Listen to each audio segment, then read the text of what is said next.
ট্রায়ালের line আপে দাঁড় করিয়ে জিজ্ঞেস করা হয় যে কে পাঠিয়েছে।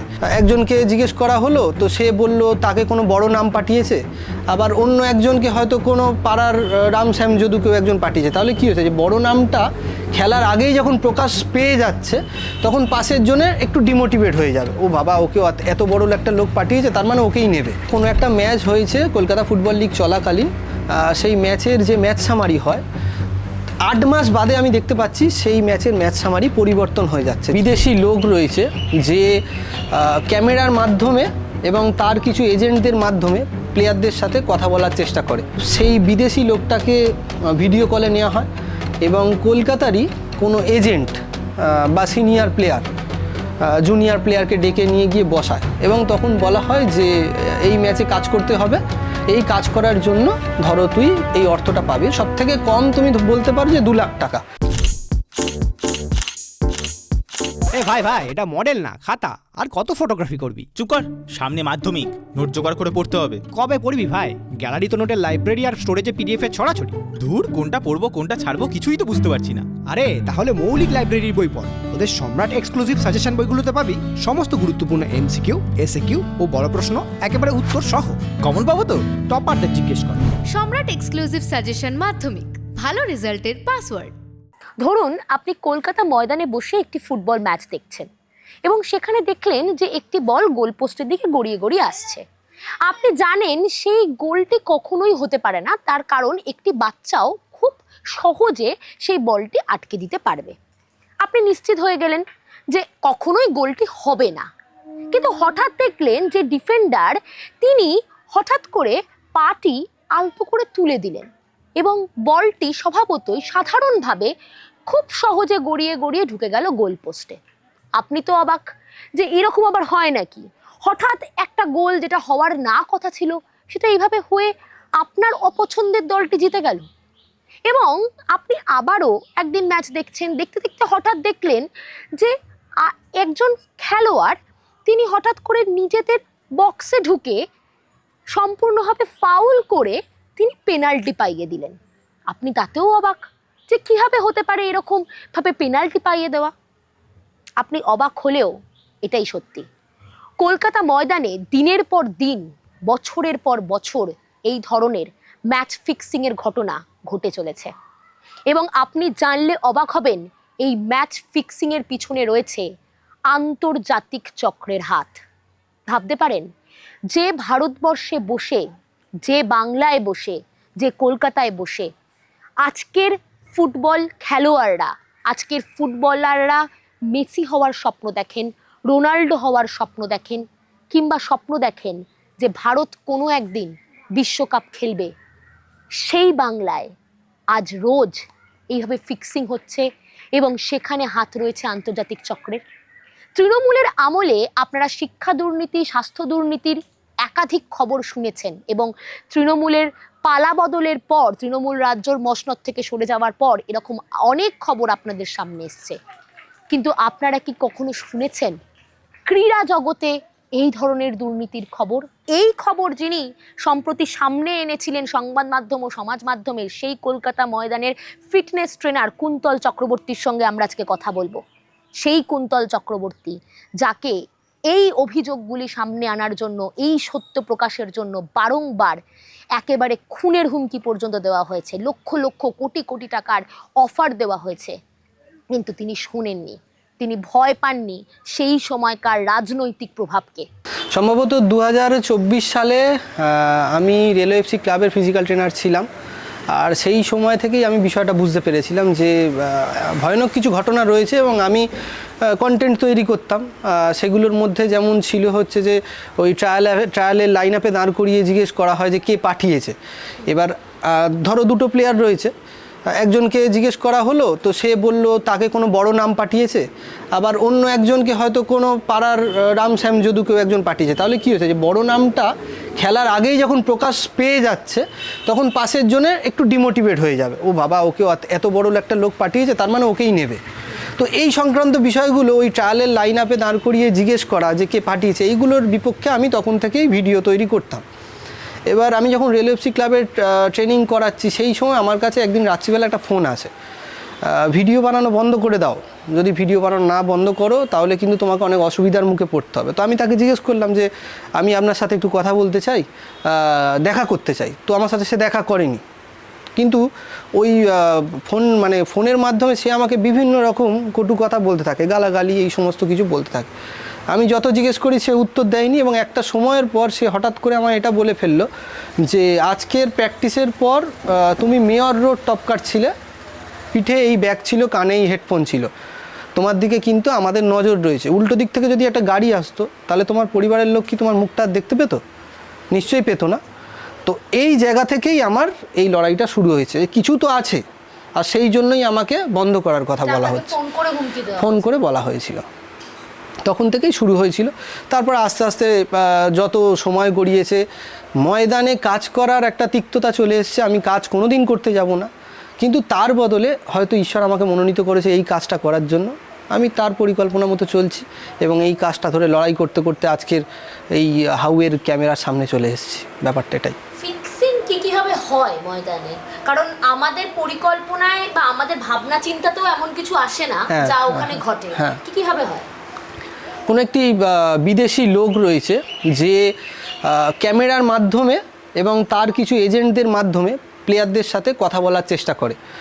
ধরো এরকম কোনো ঘটনা ঘটছে যে কোনো একটি শপিং মলে সেই বিদেশি লোকটাকে ভিডিও কলে নেওয়া হয়, এবং কলকাতারই কোনো এজেন্ট বা সিনিয়র প্লেয়ার জুনিয়র প্লেয়ারকে ডেকে নিয়ে গিয়ে বসায়, এবং তখন বলা হয় যে এই ম্যাচে কাজ করতে হবে, এই কাজ করার জন্য ধরো তুই এই অর্থটা পাবি। সব থেকে কম তুমি বলতে পারো যে 2 লাখ টাকা, একটা গোল ছাড়ার জন্য বা একটা ম্যাচ ছাড়ার জন্য 2 লক্ষ টাকা দেবে।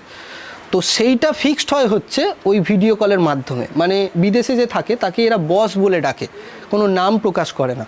তো সেই বস ভিডিও কলে থাকে, আর পুরো বিষয়টা সে মিটিংটা শুনতে থাকে যে কোন সময় গোল খেতে হবে, কিভাবে হবে। ধরো এমনি তো কলকাতা ফুটবল লিগে তেমন একটা বিশাল দর্শক হয় এরম নয়, তো কোনো একটা গ্যালারির কোণে কেউ মানে লাল ছাতা নিয়ে বসে রয়েছে, সে ছাতাটা বন্ধ করবে, আর তার 5 মিনিটের মধ্যেই গোল খেতে হবে।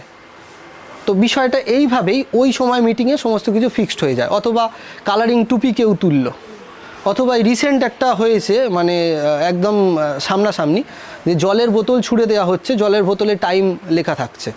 হ্যাঁ, তো এই বিষয়গুলো চলছে। তো এইভাবেই ওই মিটিংয়ে সমস্ত কিছু ঠিকঠাক হয়ে যায়। তো তারপর থেকে কাজটা শুরু হয় যে আমরা এই ম্যাচে কাজ করতে চলেছি, এই হচ্ছে সেই হচ্ছে বলে শুরু হয়ে যায়। তারপর কাজ করা মাত্র কোনো একটা জায়গায় মানে ব্যাঙ্ক অ্যাকাউন্টের মাধ্যমে সেটা হয় না, ক্যাশ টাকাই হয়, নেওয়া হয়, এবং অনেক সময় হয় 10 টাকার নোট দিয়ে নেওয়া হয়। মানে আশা করি তুমি বিষয়টা জানো, কোনো একটি রেস্টুরেন্টে 10 টাকা ছেঁড়া নোট গিয়ে দেওয়া হয়, তো আরেকটা ছেঁড়া নোট কেউ এসে দেবে, তো একই নাম্বার যখন মিলে যাবে তখন তাকে টাকাটা দিয়ে দেওয়া হবে। মানে নিঃশব্দে, কেউ বুঝতে পারলো না, এটা একটা লেনা দেনা হয়ে গেল। তো এইভাবেই এখন ময়দানে এই বিষয়টা মানে চর্চায় চলে এসছে, আর কিছুই না। এবং এটা খুব সাধারণ হয়ে গেছে এখন। এবং এই সাধারণ হওয়ার কারণ কি? কারণ ঠিকই যেমন আপনি থ্রেট পেয়েছেন, তার মানে খেলোয়াড়রাও সেইভাবেই থ্রেট পান। একদমই। কিভাবে থ্রেট পান যদি বলেন? খেলোয়াড়দের থ্রেডের থেকেও বড় কথা কি বলো তো, বিষয়টা হচ্ছে যে ছিপ দিয়ে মাছ ধরার বিষয়টাকে আশা করি তুমি ভালোই জানো। তো আমরা প্রত্যেকেই জানি, তো যখন একটা মাছ ধরা হয় তখন তাকে যে খেতে দেওয়া হয়, বড়শির ওপর টোপ লাগানো হয়, সেটা কিন্তু তাকে খেতে দেওয়ার জন্য দেওয়া হয় না, তাকে ফাঁদে ফেলার জন্য দেওয়া হয়। এটাও প্লেয়ারদের তো অভাব থাকে, সবাই জানে, আর সেই অভাবের জায়গা থেকে এদেরকে ফাঁদে ফেলার জন্য ওই অতগুলো টাকার একটা প্রলোভন সামনে নিয়ে চলে আসে। আর তখন এরা মাছের মতো টুক করে টোপটা খাওয়ার চেষ্টা করে, আর যখন এরা খেয়ে ফেলে তখন এদের একটা বদ্ধ জায়গার মধ্যে মাছের মতোই বন্দি করে দেওয়া হয় যে তোকে, তুই যদি কাউকে এটা বলিস তো লাইফ বরবাদ করে দেবো। যে ক্রীড়ামন্ত্রী খবরে আসেন, সংবাদে আসেন শুধুমাত্র মেসির সঙ্গে, মেসি কাণ্ডের জন্য, এবং সেই কারণে ক্রীড়ামন্ত্রীর যে দুর্নীতি সেই সময় ফাঁস হয়, আগে কেন তৃণমূল সরকার কখনো মাথায় রাখেনি যে এই যে ক্রীড়ামন্ত্রী, তৎকালীন ক্রীড়ামন্ত্রী যে অরূপ বিশ্বাস ছিলেন, তার আমলে ফুটবল থেকে শুরু করে একাধিক ক্রীড়াক্ষেত্রে রাজ্যে এই পরিস্থিতি চলছে। এবং এটা জানলেও আপনি অবাক হবেন যে ক্রীড়া জগতে এই দুর্নীতির সঙ্গে জড়িত ছিল মমতা বন্দ্যোপাধ্যায়ের পরিবারও। হ্যাঁ, মমতা বন্দ্যোপাধ্যায়ের ভাই বাবুন ব্যানার্জি থেকে শুরু করে একাধিক পরিবারের সদস্যরা এই ফিক্সিং, এই বেটিংয়ের সঙ্গে যুক্ত? তৃণমূলীয় তকমা লাগানো কিছু ব্যক্তিত্বরা রয়েছে যারা আমার অনেক মুভমেন্টকে আটকে দেওয়ার চেষ্টা করেছে, আমি বিশ্বাস করে কারুর বাড়িতে গেছি, সেই বাড়িতে বসিয়ে আমাকে নানান রকমভাবে মানে কি বলবো, হুমকি ঠিক বলবো না, ব্যাপারটা যে ঠান্ডা মাথায় হাত বুলিয়ে যেটা করে, তো সেরকম কিছু আমার ব্যবস্থা করার চেষ্টা করেছে এবং তাদেরকে সেখানেই উপযুক্ত জবাব দিয়েছি যে যদি আমি বেঁচে থাকি এই কাজটা করব। আর নয়তো আপনি মেরে দিন, অসুবিধা নেই, ওপরওয়ালা আপনাকে দেখে নেবে। এবং আরও কিছু মুভমেন্ট আমাকে আটকানো হয়েছে। আমি ইন্টারভিউতে যাব, মানে ইন্টারভিউতে বলতে কোনো একটা দিন প্রেস কনফারেন্স হয়েছিল এই বিষয় নিয়ে। আমাদের ময়দানেরই খুব প্রিয় মানুষ সৌরভ পাল, তিনি প্রেস কনফারেন্স করেছিলেন। তো আমাকে সেই প্রেস কনফারেন্সেও মানে যেতে বাধা দেওয়া হয়, মানে আমাকে কোনো একটা জায়গায় আটকে দেওয়া হয়েছিল, এরকম বার্তা আমার কাছে এসেছিলো। তো এই সমস্ত কিছু নিয়ে, তো সেই সমস্ত কিছু এসেছিলো ওই স্তর থেকে, মানে তুমি যে বললে যে গত তৃণমূল সরকারের আমলে পুরো বিষয়টা ছিল। তো ওই তৃণমূলীয় কিছু বিষয়, যারা হয়তো পলিটিক্যাল কোনো পদে নেই কিন্তু তাদের সেই প্রভাবটা আছে, তো তাদের জায়গা থেকে বিষয়টা এসেছিলো। এবং কোনো একটা সময় আমার পরিবারের কথা ভেবে আমাকে একটু থমকাতে হয়েছিল, কিন্তু সেটা যদি আমি পুরো থমকে যেতাম তাহলে আজকেই ক্যামেরার সামনে আসতে পারতাম না। এবং আমি বিশ্বাস করি আগামী দিন আমি থমকাবও না, এটার শেষ তো আছে। আর এই সরকারের আমলেই আমি আশাবাদী যে সেটা শেষ হবে অবশ্যই। যখন কাজ করা শুরু করলাম কুন্তলদার সাথে, কুন্তলদা আমাকে বলল বিষয়টা যে বিপ্লব এরকম ব্যাপার, আমরা কি এইটা নিয়ে কাজ করতে পারি না? এই যে ফুটবলের জন্য আমরা যে লড়াই করছি, যেটা বাজে দিকে চলে যাচ্ছে থ্রেট, তো এইটা না বললাম হ্যাঁ করা যেতে পারে, না করার কিছু নেই। তো শুরু করলাম, শুরু করার পর প্রচুর প্রমাণ দেওয়া শুরু করলো। দাদা যেহেতু ময়দানের লোক, সেহেতু ময়দানটাকে একটু ভালোভাবে চেনাতে প্রচুর তথ্য আসতে শুরু করলো প্লেয়ারদের সাথে থাকাতে। এইবার আমি যখন দেখতে পারলাম, আমি সবসময় ছিলাম দাদার সাথে, এইবার মানে এইটা ভাবতে পারিনি, কারণ জীবনে কোনোদিন এই জিনিসটা দেখিনি যে থ্রেট একটা মানুষ কি করতে পারে। তো শুরু হলো, তো দাদা হঠাৎ করে একদিন শুনলাম যে দাদার কাছে ডাইরেক্ট যে থ্রেট দিচ্ছে, ডাইরেক্ট কোনোদিন আমি দাদাকে ফোন করতে দেখিনি। সে কোনো মানে লোক মারফত দাদাকে জানাতো, যাদের সাথে দাদার ভালো সম্পর্ক। তো এইরকম একটা দিন শুনলাম যে 3 লাখ টাকা উঠেছে দাদার মাথার দাম, যে দাদাকে শেষ করে দিতে হবে। কেন না তাদের মানে যারা আর কি এর সাথে যুক্ত, তাদের টাকার জায়গাটা মানে ইনকামের জায়গাটা বন্ধ হয়ে যাচ্ছে। তো যেটা আমার কাছে প্রথম থ্রেট আমি শুনতে পেলাম, যথারীতি আমার অবস্থা যেটা হয়, তো ঠিক আছে আমি ভাবলাম যে ঠিক আছে চলো করতে থাকি। করতে করতে করতে করতে এরকম আরও থ্রেট আসতে থাকে। বর্তমানে এখন দাদা যে লোকটার নামে, যে আগেকার প্লেয়ার যার নামে প্রচুর তথ্য আইএফএকে দিয়েছে, সব জায়গায় দিয়েছে, তার মানে তাকে এখনও অবধি কোনো অ্যারেস্ট করা হয়নি। আমি জানি না যে কী কারণে অ্যারেস্ট করা হচ্ছে না, কিন্তু প্রচুর সঠিক তথ্য তার নামে দেওয়া আছে। তো তার নামেও প্রচুর ভিডিও আসলো। ভিডিও আসার পর আমরা একটা সিনিয়র প্লেয়ারের বাড়িতে এই বিষয়টা নিয়ে কথা বলতে গেলাম। তো যাওয়ার পর হঠাৎ করে সিনিয়র প্লেয়ারের কাছে একটা ফোন আসে। তো ফোন এসে তখন একটাই কথা বলা হয় দাদার নামেই, যে কুন্তলকে চুপ করে যেতে বল, না হলে কিন্তু অসুবিধা আছে। কি অসুবিধা? না এটা 2 দিন আরজিকর হবে, আরজিকরের যে কেসটা আমরা দেখলাম, মোমবাতি হবে, মোমবাতি মিছিল 1 দিন 2 দিন হবে, ও 3 দিনের পর লোক ভুলে যাবে, ও আর কিছু মাথায় থাকবে না। মানে বিষয়টা এইরকম যে আরজিকরের কেস, আরজিকরের মতো কিছু একটা তৈরি করে দেবো, যে 2 দিন বিষয়টা নিয়ে চর্চা হবে, 3 দিনের মাথায় ভুলে যাবে, তখন ও আর কি ফুটবল নিয়ে বলতে আসবে।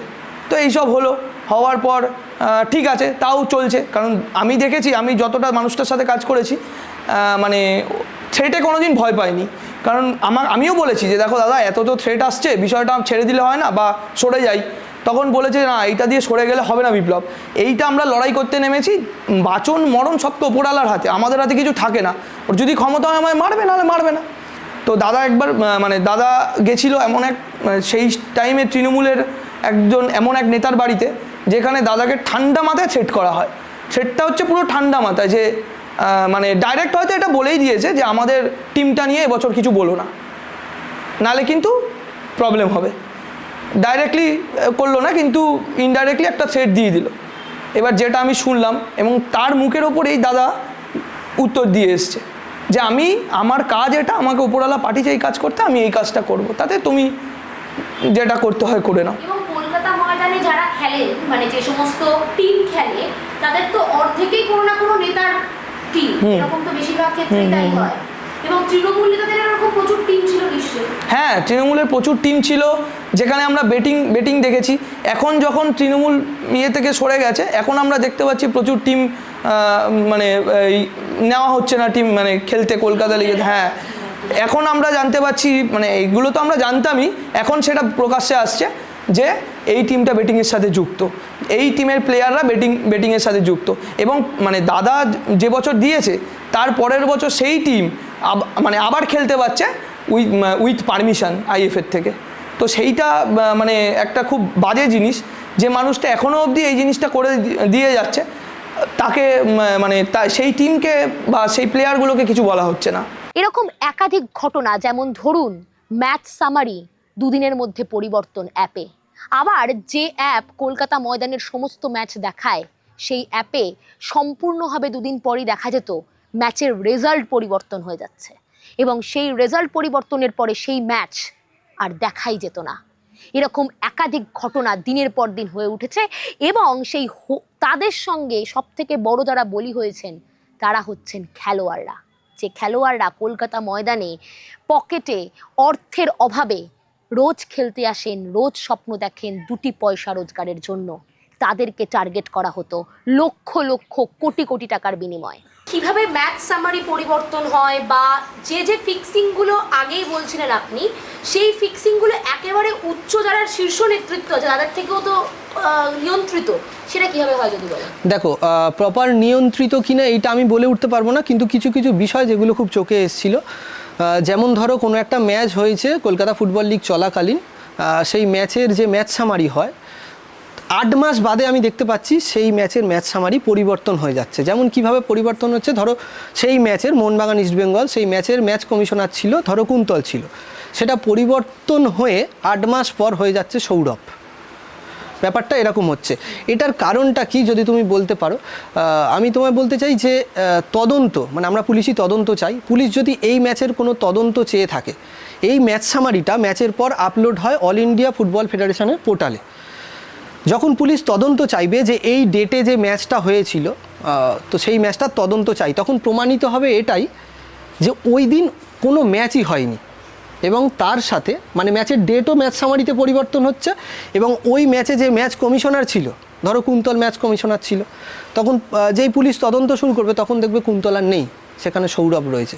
তাহলে তদন্ত চাওয়াটা সম্পূর্ণ ভিত্তিহীন হয়ে যাবে, এবং সেখানে টেম্পারেচার চেঞ্জ হয়ে যাচ্ছে, খেলার মাঠ পরিবর্তন হয়ে যাচ্ছে, রেফারি চেঞ্জ হয়ে যাচ্ছে, এরকম বহু উদাহরণ রয়েছে যেগুলো আমাদের অল ইন্ডিয়া ফুটবল ফেডারেশনের স্বচ্ছতার সাথে আপলোড করা উচিত, সেগুলো পরিবর্তন হচ্ছে। কিন্তু নিয়ামক সংস্থা মানে আইএফের কিছু লোকজন তারা এই বিষয়টাই বলতে চেয়েছে যে টেকনিক্যাল ইস্যুর জন্য পরিবর্তন হয়েছে, কিন্তু টেকনিক্যাল ইস্যুর জন্য একটা পরিবর্তন হয়, 70-80টা ম্যাচ কোনো দিন পরিবর্তন হতে পারে?